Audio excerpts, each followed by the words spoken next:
So good evening. Thank you for joining us for our first event for Women's History Month. And I thought that it would only be integral as we celebrated International Women's Day this week to kick it off with one of our Gettysburg alum that was an international student hailing from Singapore, where she currently is, because any other time she is gallivanting around the world helping and saving all the humans. So this is a great opportunity for us to have Aimee speak because COVID has set her down for an extended period of time.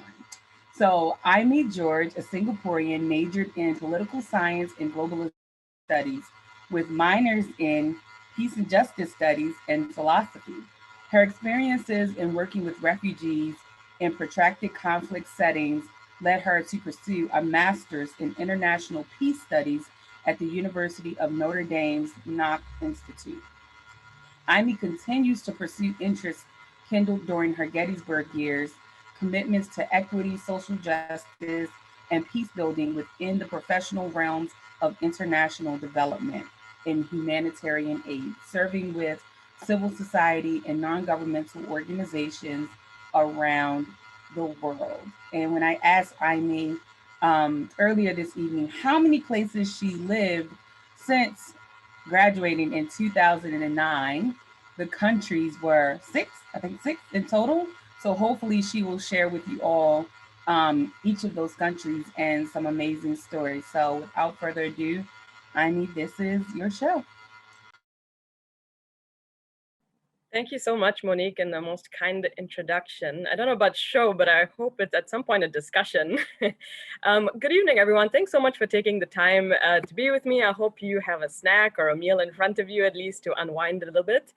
As I share a little bit about myself and hopefully get to have a bit of an exchange as well. Normally I'd love to hear names and, class years and stuff. So if there's a chance, maybe if you could rename yourselves, just so I can kind of get a gauge of what the representation is like from freshmen to seniors, that would go a long way for me. But since we're going to be sitting a lot and you probably come from a long day of classes and activities that already are online, I'm going to start with a little quiz in a little bit too. But before starting, I have to say thanks again to Monique and OME for this kind invitation. In fact, before it was called OME, it was the Intercultural Resource Center, which was somewhere I worked right almost from my first month on college, on campus actually. And it's wonderful to be here, even hearing Monique introduce me, because she's very much a woman I looked up to and look up to now even. And I feel like I'm back to being a freshman looking up to her, because I was a freshman and she was a senior on campus. And so it feels like I'm back then. Thinking about Women's History Month, I didn't know about that international element, Monique. So that's a new one for me. But as I was thinking about it, it was quite a heavy one to step up to. I believe the history of this month was, thinking about contributions of women to events in history and society. And I am very much beginning my journey, so I was figuring out what angle to take with all this. But one thing that I do own is an old CPS t-shirt that is very well worn at this point. And so when I was thinking about what to talk about, I literally looked down and I was like, think critically, act compassionately. That's what I'm going to do. Because it's very much a reminder of, mere ideas that started in Gettysburg can very much be lived out in your lived realities, whether it's professionally, what you happen to do with most of your time, or things that you do on the side as well. So if you'll join me, there's a website called menti.com, menti.com. I'm just going to share screen and set us up for how we're going to start in a second.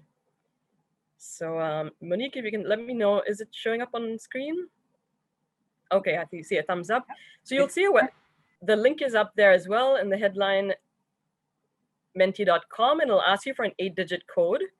You can use it on your computers, on your phones, if you have it in front of you, whatever's easiest. Does that work?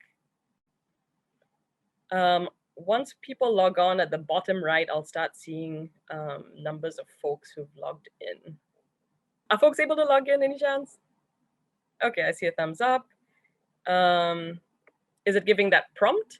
So you'll see a prompt, and so exactly, maybe as we begin today, public service might mean different things to different folks. You might be exposed to it through CPS, but whatever it means to you, whether it's a profession, key terms, a word, whatever it might be, maybe start putting those words. There we go. I see some contributions now, and I'll start forming a word cloud. And if there's overlapping terms, they'll end up a lot bigger, so we see what common phrases are.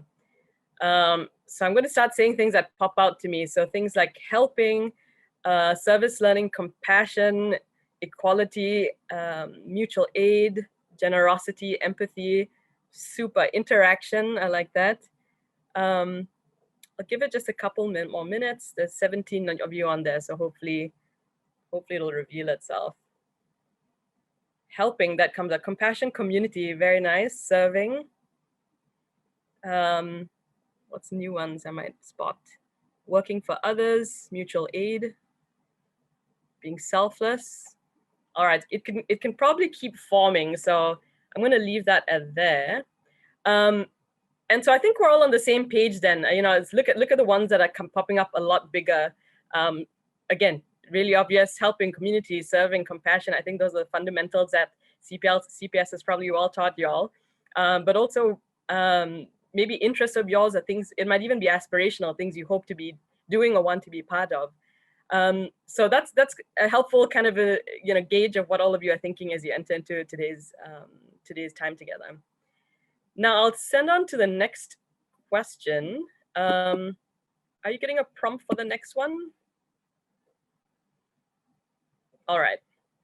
So this is just a gauge of, besides the class here, just maybe seeing where you're all at. When you think about public service, I'm 100% in, sign me up. This is what I want to do for the rest of my life and vocation. Maybe some of you are toying with the idea. I'm not quite sure what that looks like in real terms, professionally, full-time, part-time, whatever.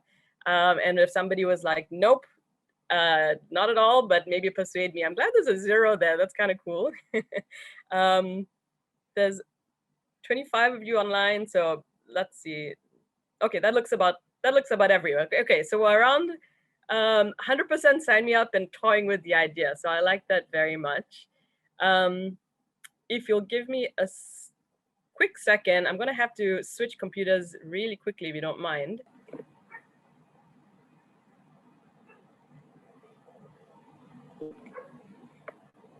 Thank you. Super. So here we go. So welcome. Thanks for helping with that introduction. I just wanted to get a gauge of what people's interests were like, maybe how much you already knew or thinking about as we go into this conversation as well today.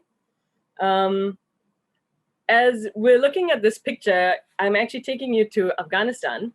And maybe it's something that you all might have heard of, but there's a province called Bamiyan, very famous for the Buddhas, these rock-hewn Buddhas from the 6th century that were carved into the rocks. And well, I'll tell you about the next bit soon, but this, I was fortunate to have lived there for a little over 2 years. It was my most recent placement in the sector.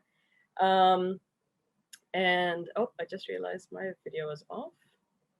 Let's see if I'm on this time. Am I in this shot? All right. Does that work? I feel like I'm out of view on my end. Yeah, I think you're maybe on the other computer that you're not presenting from. Is that clearer? I think it's okay. We're getting audio from one of your accounts and video from the other. I apologize. I think it's okay. I mean, okay, let me sync that up 1 second. Sorry for the hassle. You just have to mute yourself on one computer and then unmute yourself on the other, I think. Okay, I just want to... Is it clear though if I continue? Okay, super, I get a thumbs up. I'm going to carry on then. Cheers. Right, so this is a view. And so I wanted to start with this because as we talk about history, Afghanistan has a very long and rich one. And so I wanted to be sure that, Afghanistan is remembered in the news for many things, but it's also a place of immense beauty, incredible hospitality, wonderful people, but also rich history that goes back hundreds and thousands of years, really. And so as we talk about history, it's something today I want to reference as well, between history and legacies going forward. And so this is a view of what it looks like from the top of the Buddhas. And this is the view of what it is from down below. Now, I had to superimpose the picture in the background, a photo that I took, whereas a picture in the foreground is from a Google image of what it would have looked like. Again, this is from the 6th century. I think this was a photo that was taken in the 80s, remnants of the Buddha in the pre-Islamic age. And sadly, the Taliban came through, saw it as something that the infidels worshipped, and unfortunately destroyed it. And so you see remnants of something else now. But what I want to talk about in terms of perspective was that view looking out, but also the view that we have here of what can be. This was in springtime, just as the wheat was coming up, as harvesting was happening, and just really that feeling of potential. And when I think about Afghanistan too, I really think about, not just the realities of the geopolitical playground that it is for war, which is a whole other topic for another discussion. But I think about a classmate who, from grad school, an Afghan classmate who's involved in youth peacebuilding, who's really imagining him with his spouse, and they've started an organization, imagining another way forward for the country. And so when I, where people see maybe destruction or loss, as you see there in the transition, it's now a shell of what it was. It's important to think about, when we have that perspective, to think about potential, what's something that can be, and what is something very much bigger than ourselves. And so that's where I was going with this idea of public service and contributing to bettering histories. When we think about, talking about impacts we have on society, it's not only about ourselves and how we are remembered in history, but I really want us to be thinking about how can I be contributing to improving the lives of others as well, and the histories of other people around us. So this was my tech glitch just now as I was trying to get it up on screen. This is what public service looks like to us. All those keywords over there: community, helping, compassion, humility, selflessness. Those are values, strengths probably that maybe you have or want to possess. And in terms of a career too, it's a big one to have to cover. And today, as Monique kindly introduced me in the beginning, I want to look at public service as anything that is public sector facing. In the nonprofit sector, oftentimes it's government sector as well. It's really broad, and I've never worked with the government services myself. So today I'm going to be speaking from my perspective, working with non-governmental organizations, also acronymed NGOs, or also working within the civil society organization space. CSO is the other acronym. And talking a little bit about that. And I'm going to really just do an overview here. And if you have more questions during the exchange at the end, I'm more than happy to go into more details. So as she said, working in the humanitarian aid and development spectrum, I like to describe it as imagining yourself working within health services. Now, when you talk about healthcare, health services, health and well-being, it's a really broad spectrum, right? You've got your ambulance services and emergencies, dealing with immediate life-saving activities, all the way to thinking about longer-term care, well-being, health, and wellness for the longer term. And in our sector, that's very much a spectrum as well. So we talk about immediate relief in humanitarian aid, and as well as recovery, moving on the spectrum towards longer-term development. And so those common threads are part of my profession now, but it's some things that I started to think about before coming to Gettysburg as a young Singaporean, wanting to pursue something different, but really, I think all came together for me during my Gettysburg years. So questions on, even within the healthcare analogy, again, we're talking about access, and we're seeing this so much during the pandemic, of course, with the public health crisis, equity and justice, service quality, all of those things matter. And it's very much a case in the humanitarian aid and development world as well. On a more practical basis, I've pursued, thanks to my peace and justice studies focus too on campus, I got my master's in international peace studies.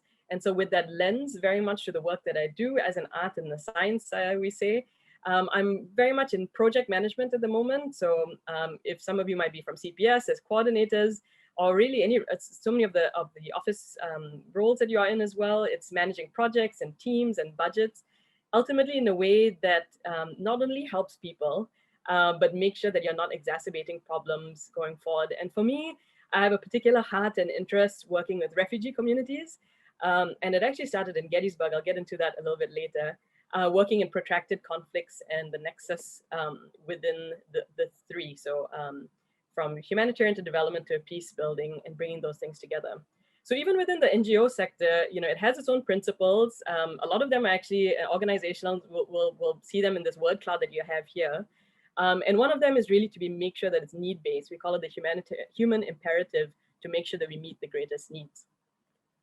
Now, all histories have to start somewhere. And I'm going to take you back to my freshman year in front of Huber Hall as, it's kind of an interesting thing preparing for this presentation, because I've had to distill so many things that are coming back to me. And again, I have a very short history in class of 09. I won't date myself more than that. But, from Singapore till now, I'll start with my years in Gettysburg.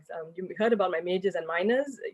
More than that, I think it was really where I feel like I got a degree in social justice issues and wanting to apply that. In this photo, I have to shout out someone from my first day as well, my good old roomie.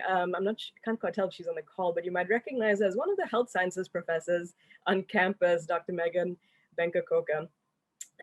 So again, I was a total, tourist in this shot, international student from the tropics, and getting excited about my first snow.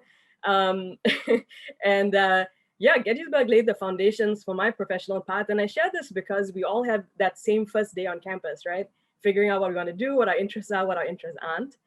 And even though through the years, job titles have changed, countries have changed, locations and cities too, commitments to public service and prioritizing those on the margins of society is very much the common thread, I'd like to think. And so, again, I'm working in the humanitarian sector now, based in Singapore with an international NGO called Save the Children, working with the humanitarian operations team here. I'm going to try to stick to photos for the most part, but the next one takes me to some common themes around project management again. So you might have been exposed to this. It's the idea of we call it the project management cycle too, from ideation, implementing it, going through monitoring and evaluation to see how we can learn from it and either deciding to continue or to exit from it.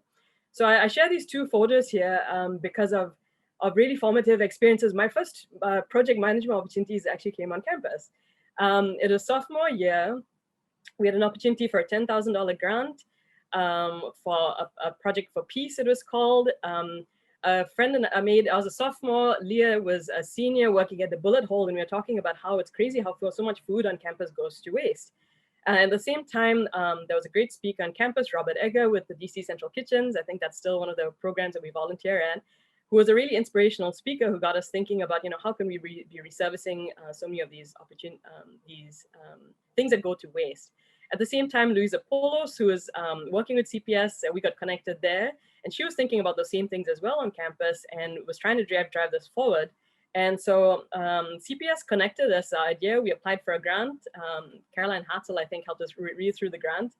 And we started a very small seed project over the summer of 2007, which Louisa took the energy to really steer and lead forward, which has become the Campus Kitchen project today.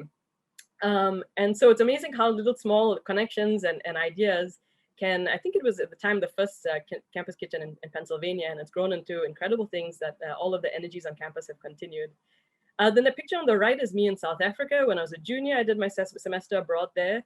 I made connections in the community at an aftercare center for needy children. And in my senior year, I connected with a fellow senior in my year, Anna Springer, along with Drew Stinson and Steph Bonners, who are 2 years above me, who are they're pursuing their grad school in South Africa. And again, it's alumni, it's service opportunities, it's experiences from study abroad. All those ties came together, and we were fortunate to get another small grant opportunity to work on a local community-based education project through one laptop per child there. It's funny to look at this now. In 2009, that was these low-cost laptops were a big deal before tablets and netbooks, because that was the precursor to the new generations of technology today. But 12 years ago, that was a big deal to get these low-cost laptops out into projects across the African continent, and we were in South Africa for this. So again, it might seem small, and they do start small, But for me, it was a big, it led to bigger things bigger responsibilities, I should say, that came later on. So these are some more recent photos from my time in Afghanistan. On the left, you'll see those little bodies in the front foreground of the picture. I'm the one in the extreme right. While in Afghanistan, I always made sure to be culturally appropriate, and so I always veiled and was dressed appropriately. What this photo doesn't show you, it is about an hour walk through a very deep valley that you almost always was hit by during the snow melt, and if there would be flash floods, if rain would come through, and it would destroy many villages downhill from them. And so we worked through a cash for food program, it's called, in exchange for monetary assistance. We provided job opportunities for young able-bodied men, adults in the community, and you'll see those standing up top above all those rocks. And it's hard to tell, but I mean, that is meters and meters high.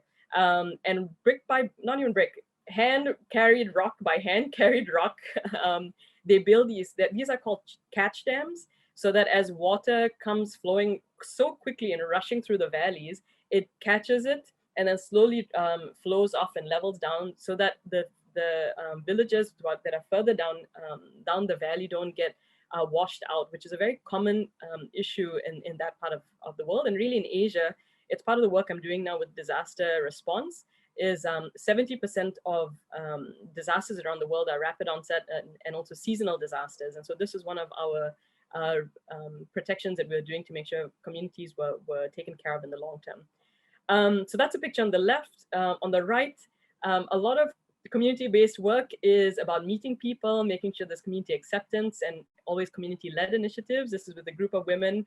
I'm out of shot, but it's a lot of sitting down together, a lot of tea, time spent together to hear what their needs are, to address those things and make sure it's not just us giving them what they think they need, but really understanding what the needs are, so that it's very practical and pragmatic for what is essential in the community.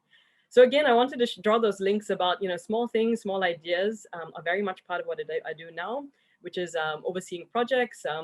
From portfolio, on campus, it was sometimes a few $1,000, and now myself and teams are overseeing millions of dollars in our portfolio.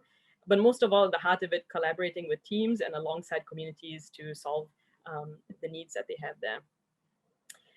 Now, refugee services, I kind of said earlier too, that's been a personal passion on my heart, again, since Gettysburg days. I first volunteered, I think it was freshman year, with the Adams County Literacy Council from my first semester.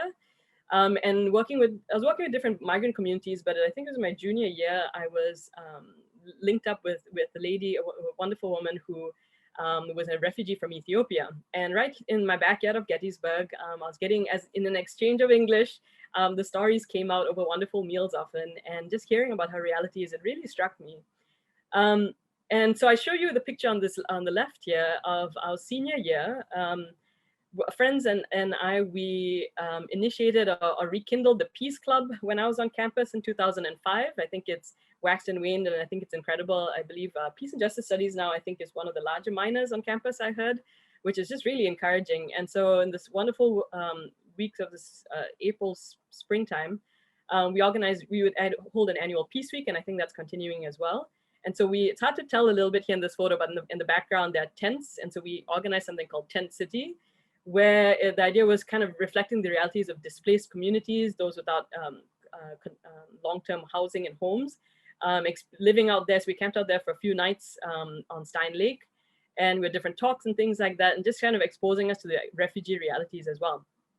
And that I ended up taking that to heart, because my first job out of college was in Philly, working with Refugee Services as a paralegal with asylum seekers as well, and seeing what their lived reality was coming to the States, and that perspective. So we call that resettlement for refugees who do our asylum seeking, for those who do get to make it.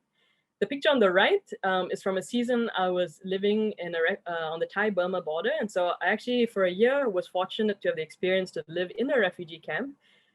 One of two longest ongoing conflicts in the world, and it's sadly making the news now again, is in Myanmar or Burma. And so this camp is over 30 years old. And this was a higher education program that I was a community development trainer in. That long house on the top right over here, that's where I lived with the other female students.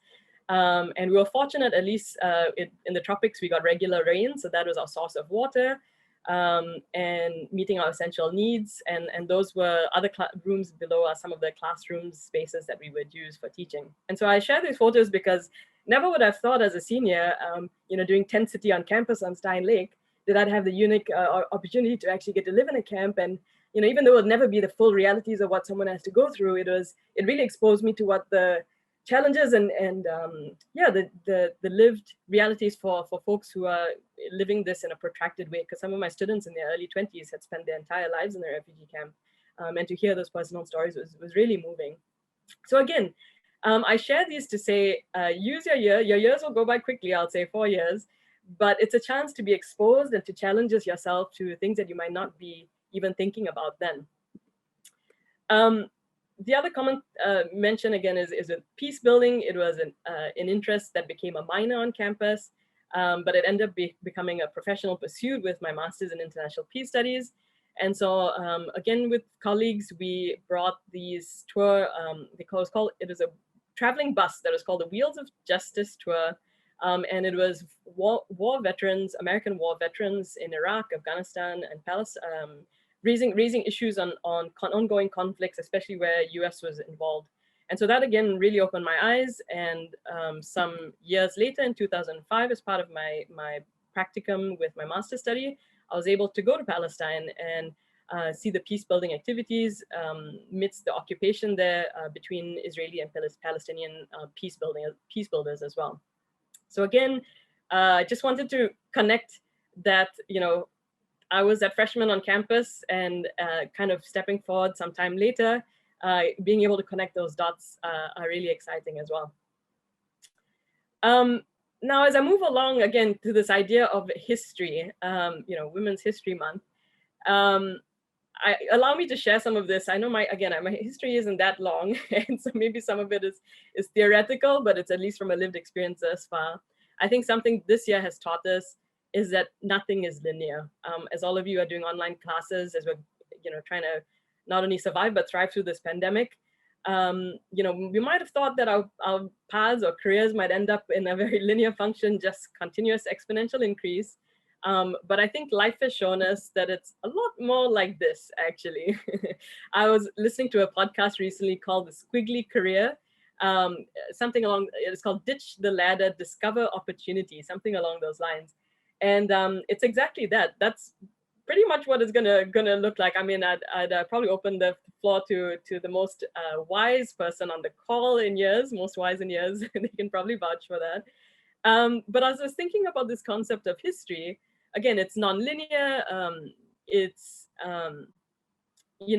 not just about living to be remembered. It's so that, how can we be ensuring that others can live, like the ways that we hope for ourselves as well. I think also that the prior generation, for us millennials and Zs, the age of exponential increase doesn't quite exist anymore. And because it's come with consequences, we're going through so many crises at the moment, from racial, ecological, humanitarian crises, it can go on and on. But one thing I really feel is that we can't afford to have a crisis of values. That's something that really struck me as I was reflecting on this idea of history. And so I think, I kind of frame it as saying we need to come back to what the common good is. What must we do for our part for that social impact? So again, if I'm allowed to give advice at the class of 2009, I think it's maybe things that you already know and intellectualize, but hopefully that you want to live out as well. Make sure that you define what success is. I think it's really more important on how you are versus just what you do. That was another thing that my Afghan colleagues used to teach me, kind of say is when you introduce yourself, you always give your name and your job or something like that. Whereas in Afghanistan, it's very much this is my name, this is the town I'm from this many siblings and family members. It's always about who you were, not just what you did. Which again, if we're fortunate, we get to do what we want versus have to do. So yeah, history is, I think, also where we look back.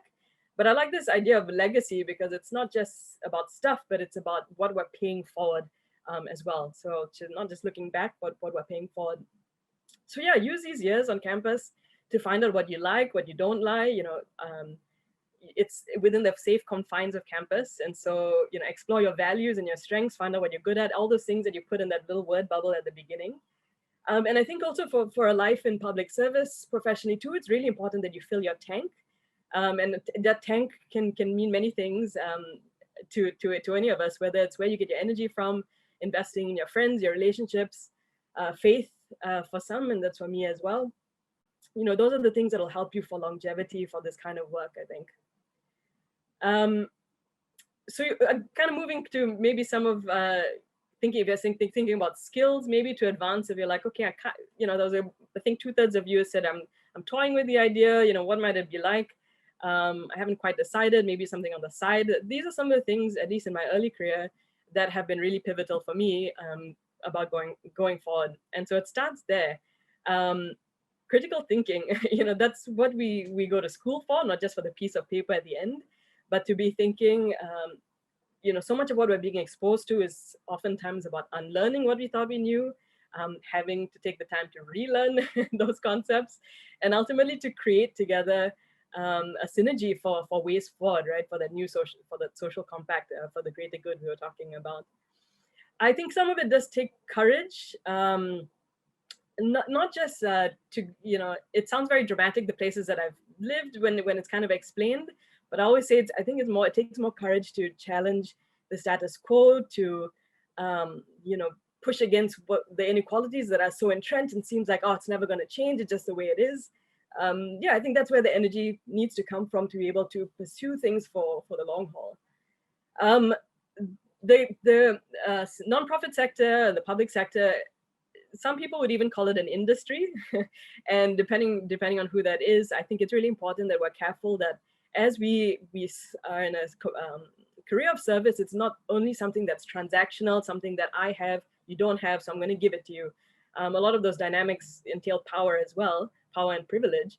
But it's really to live life with empathy, to make sure that as you're walking through, you know, you're always thinking about the other and thinking, how can we be making things better? And of course, I have to throw in the plug of doing great work and through that as well. And also you need to be comfortable with ambiguity, because it's not a fixed thing. It's not a math equation that can be solved very easily or with, you know, tons of chart paper.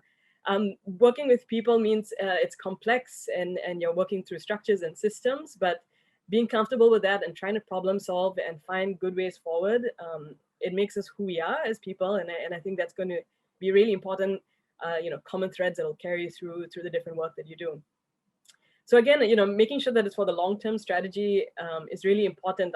These are some of the good things, but it's also important to be cautious in some of the dangers of this kind of challenging work, you know, whether my line specifically or other things that you're thinking about, is that you have to pace yourself because change is slow.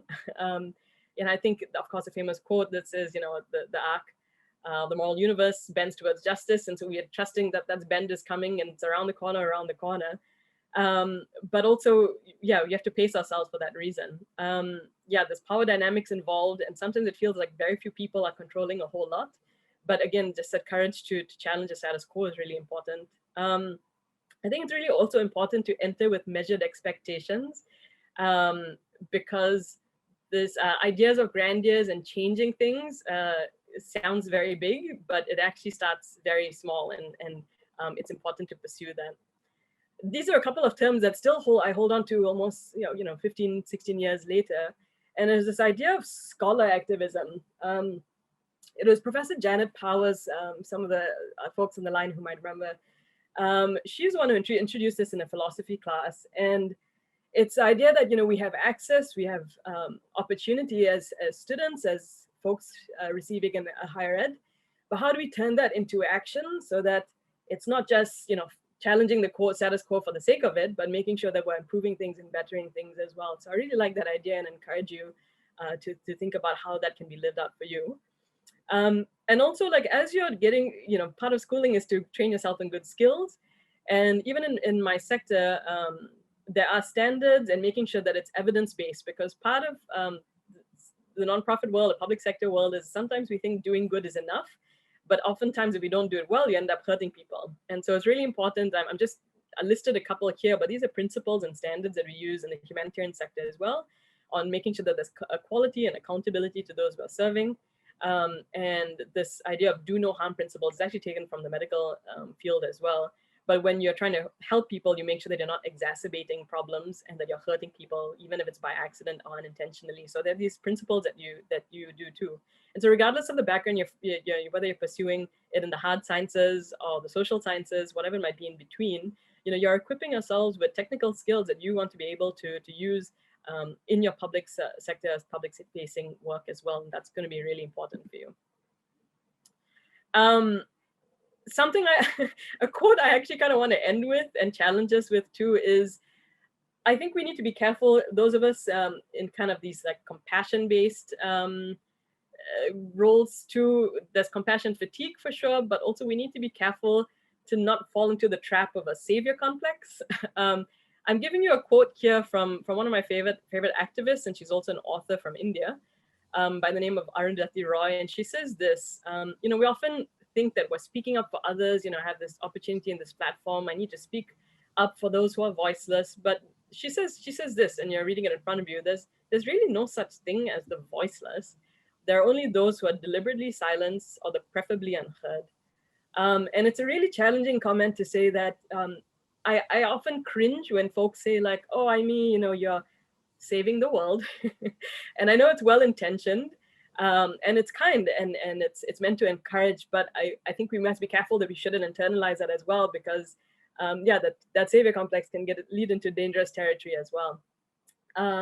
But what I really think it should be about is using our skills, access the unique positions we're in. It doesn't have to be high positions of power, but wherever we are, to making sure we're doing what's good, what's just for others. And I think also to do that with a posture of humility is important, because ultimately we're all knitted together in communities as we're pursuing this, and no one person can tackle it, even the most influential person in the world. So as you walk through your journeys, I encourage you to think about that perspective as well as you're thinking about public service work.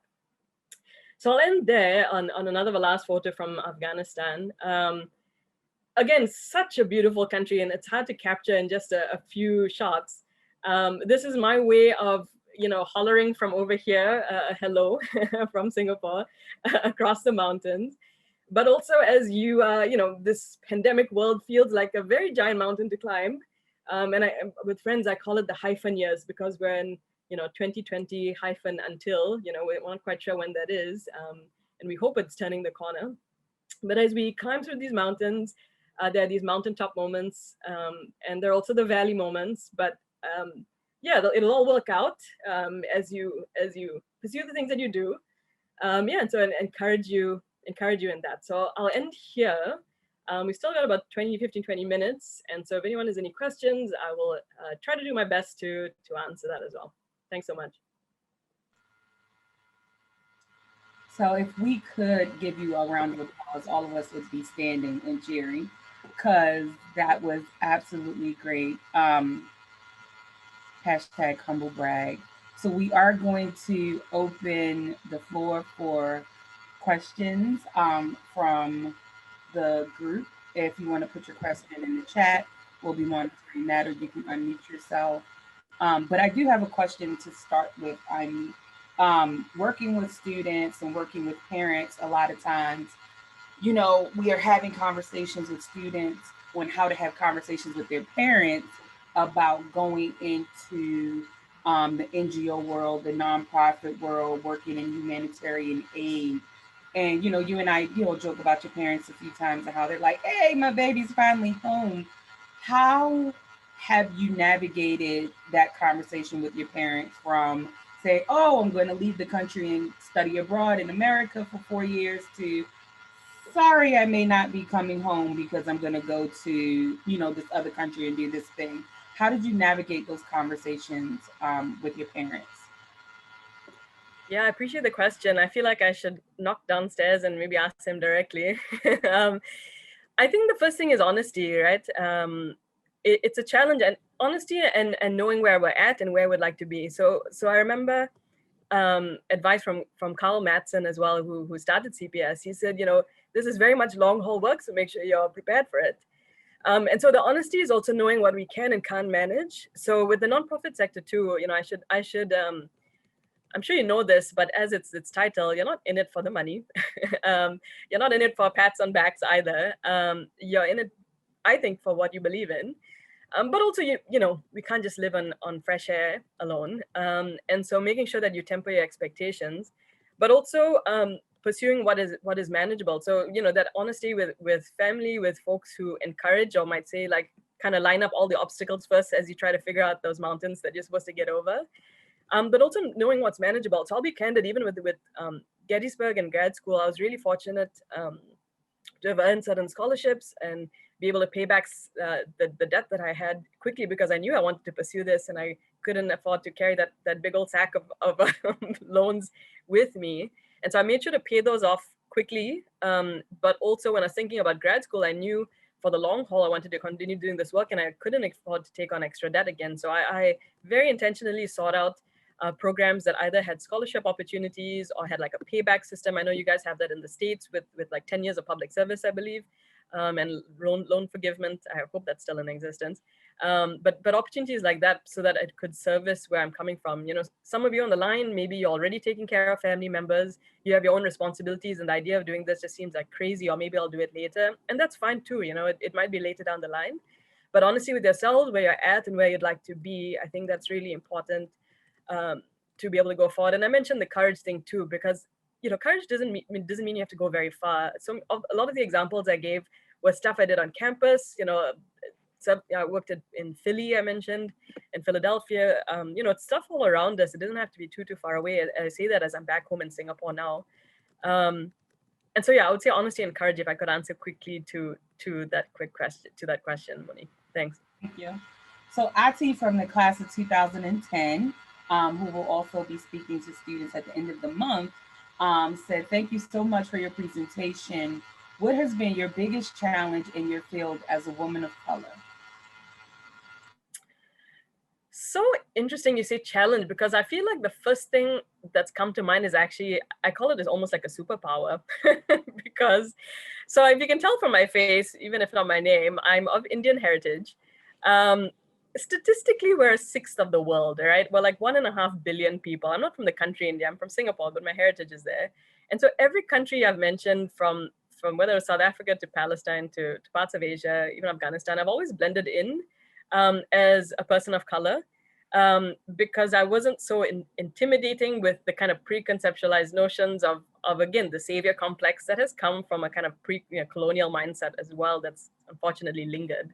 So it's actually been really beneficial. But I will say that's in terms of community acceptance and making sure I was approachable and being heard in the community spaces I was in. But the reality too is, you know, at least for myself, I'd like to be able to use this, I call it also kind of, it's part chameleon, where you kind of, you are who you are, but you shift a little bit depending on where you are, wearing many hats. But it's also, you know, wanting to be a bridge builder to access those places of position of authority where you can enact really big societal policy change, for example, and not just the individual piece, which I think is important. And maneuvering those spaces are important. And I think that's not unique to all of us in so many of our sectors, with those glass ceilings, sometimes broken earlier than not. Making sure we're heard, and so, you know, I'd say that's been the challenge. Maybe is it still is quite a male-dominated sector. There are a lot of, in the nonprofit sector, very widely, but as I know in the humanitarian sector, the foot soldiers are mostly women, and the ones in decision-making authority are still men. Not to say that they can't and shouldn't, but the disconnect is very much there in terms of representation. So I don't think that's unique, sadly, to many of the backgrounds that we're coming from on the call. Thanks, Ati. So good to hear from you. Do we have any other questions from students? I see a fair number of students that are currently engaged with the Center for Public Service. So Aimee has definitely walked in those shoes. So if anyone has any other questions. We have one from Thanks, Jordan. Yeah. You gonna read it? Yeah, and feel free to come on the line too if that helps. It's nice to hear voices, but I'll read your question, Jordan. Did I ever run into issues of guilt, working people less fortunate? Yeah, that's an interesting one. And I think that's why I kind of reference the importance of, knowing what your values are, knowing where your strengths are. Because I think as you definitely can, it can be overwhelming. And maybe that's where the guilt is. I could have been born in any other country. I could have been born in any other family, socioeconomic background. You can start naming lists, right? Gender, sexuality, all those pieces of identity that we belong to. But at the end of the day, if it just stays at analysis paralysis and with that guilt, nothing maybe can come of it. And so I think it's important. Definitely, I would say in my earlier days, and it's not something you fully achieve. When you meet a new obstacle, you're like, oh, I am facing it again, and then you're having to go through that challenge again. But it's reminding yourself of who you are, what you bring, and not just, again, that power of dynamic of what I have and someone doesn't have, but also what the innate human value. I mean, in the humanitarian sector, among the principles, we call it the humanitarianism ultimately is about the humanitarian imperative and the greatest need and the innate dignity in each of us. That's a fundamental part of who we are. And so I think shifting that guilt into action is really important. Because less fortunate, I'll always say when we talk about poverty, there's all types of poverty. There's material poverty, which we mostly talk about. There's spiritual poverty, cultural poverty. There's all sorts of things that we lack as much as that folks who might seem materially poor have plenty more that they can be sharing with us. And so I think framing that is really, really pivotal as well. And yeah, experience internationally, perceptions of myself. I think we're all in. I was fortunate again to be an international student in Gettysburg, and I've been pretty much international since. But I think even those of us who are out of our town, of our space, we're out of our comfort zones, and that is going to pull out different parts of who we are. I remember sitting in a class in freshman year, and basically someone asked me for my Asian perspective, and I looked around and I was like, I'm supposed to speak for a whole continent, and then I was like, oh yeah, I'm Asian here because in Asia, I'm me. You don't think about it. Similarly, you can talk about any of the hats that you wear and identifiers. It's going to come out at different times, and you play on it and you think about it more. But yeah, those pieces, depending on the context of I think those inherent pieces of value and knowing what our strengths are should be at the forefront so that all the other pieces will move along with it as needed. Thanks for the question, Jordan. Thank you.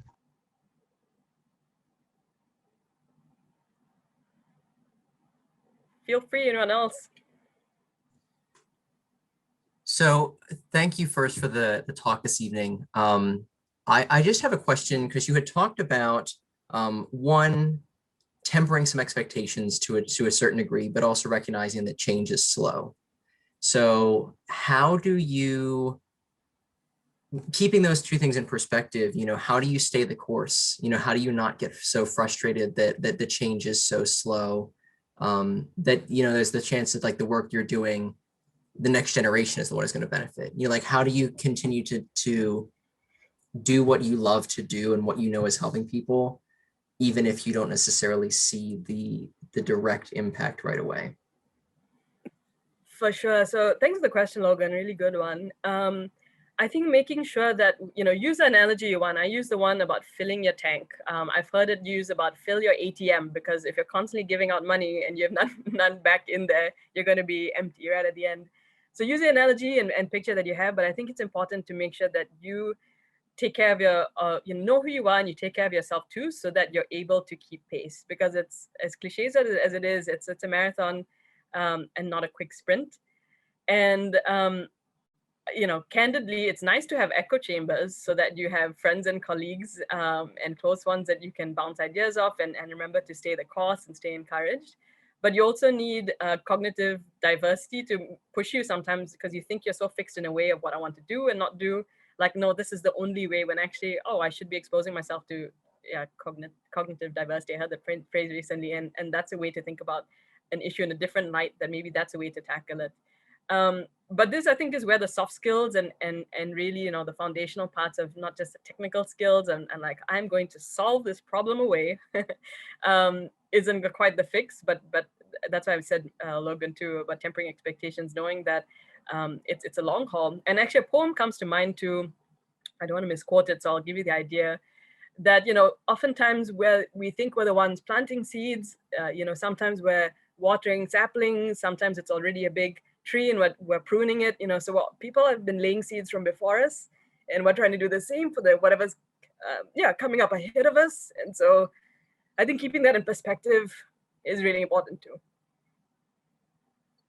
Thank you so much. It's very helpful.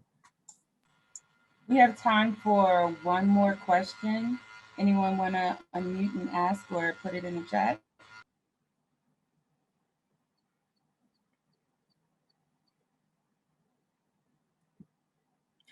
I should add too, I'm happy to share my email afterwards if folks have questions or want to talk things out. Always happy to do that. Many alum have done the same for me, so feel free to yeah, Monique, if folks ask to share that.